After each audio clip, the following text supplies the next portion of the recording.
Everyone, this is the first video on the concept of polynomials for class 9. So let's start our video with some basic terms. First of all, variable. So value that is not fixed and that changes is called the variable. Variable are represented by the small alphabets like x, y, z, so on. Then we having the constant. Constant is basically the fixed value which is not going to change. So all the numbers are constant. Then we having the term. Term is basically the combination of variable and the constant. But term may be a variable only, a constant only, or it may be a combination of the variable and the constant. When we combine the terms, we get algebraic expression. And terms are separated by plus or the minus sign. So if you take the example, 2x is single term, x plus 5 we having two terms, and for 3x plus 3y plus z we having three terms. Next we having the coefficient of variable. So the number that is written with the variable is called its coefficient. So if we take example 2x plus 5, so 2 is written with the x, so coefficient of x is our 2. Same way in other example, coefficient of x cube is minus 5. Next we having polynomial. So an algebraic expression is called polynomial if its power is in whole number form. Means for all the variables the power must be in the whole number form. Like 0, 1, 2, 3, 4 this way. So only whole number power is acceptable for the variable. No negative power is acceptable, and same way no power in the fraction form is acceptable. So we just need the power in the whole number form, then only your algebraic expression is called the polynomial. If you take the example x square plus 1 upon x, it is an algebraic expression but not a polynomial because power of x is minus 1, and same way root x plus 2y is again an algebraic expression and not a polynomial because power is half here. Next we having the degree of polynomial. So the highest power variable gives us the degree of the polynomial. If we take the example x cube plus x square plus 2, highest power is 3, so our degree is 3 here. Next is the classification of polynomials. So first of all, we can classify on the basis of number of terms. So first is monomial, having only one term. Then we having binomial, having only two terms. And then we having trinomials, having only three terms. More than three terms in general is called a polynomial.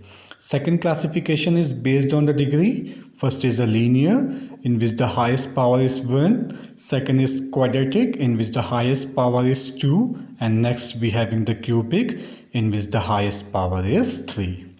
Then we also have a zero polynomial, in which the value is 0 itself. And we also have a constant polynomial, in which there is no variable, we just have the numbers only. Next we having the standard form of polynomial. So when we arrange the polynomial in ascending or descending order of power of variable, then we get the standard form. If you observe the example, so we have converted the value x square plus x cube plus 5 in the standard form by arranging the power in descending order, and we get x cube plus x square plus x plus 5, and we usually arrange in the descending order only. Next is the value of a polynomial. So the value of polynomial at x equals to a, and a can be any number, is obtained by putting the value of a in your px. For example, suppose we want to find the value of px at x equals to 2, so we just have to simple work. In the place of x we have to write 2, and after further simplification we can get our value of the polynomial for the given number 2. Next we having the zeros of the polynomial. So on solving, if we get answer 0, so then we can say that the given number is 0 of the polynomial. So if we take the example here, our polynomial is given px equals to x minus 1. So when we place 1 here, we get the answer 0. So it means your 1 is a 0 of the polynomial. And to find the 0 for linear polynomial, we just have to equate our polynomial with the 0. Like find 0 of 2x plus 5. So we just have to equate 2x plus 5 with the 0. And we get our answer 2x equals to minus 5 by 2. Next, we having the division algorithm of the polynomial. So like the simple division, your polynomial also follow the same rule. The representation is px represent the dividend, gx represent the divisor, qx represent the quotient, and rx represent the remainder. And same way the check formula is also applicable, like px is equals to gx into qx plus rx.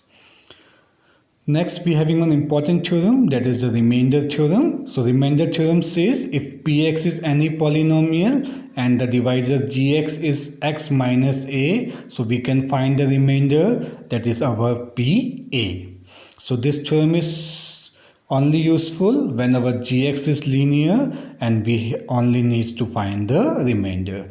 Let's take the example. Px is given here x square plus x plus 1 and gx is given x plus 1. So with the help of gx, we get the value of x equals to minus 1. And placing the value x equals to minus 1 and solving it further, we get our answer 1. So it means 1 is our remainder. So using remainder theorem, we can only find the remainder. It's not possible to find our quotient. So hopefully you are able to understand the concept. Thank you.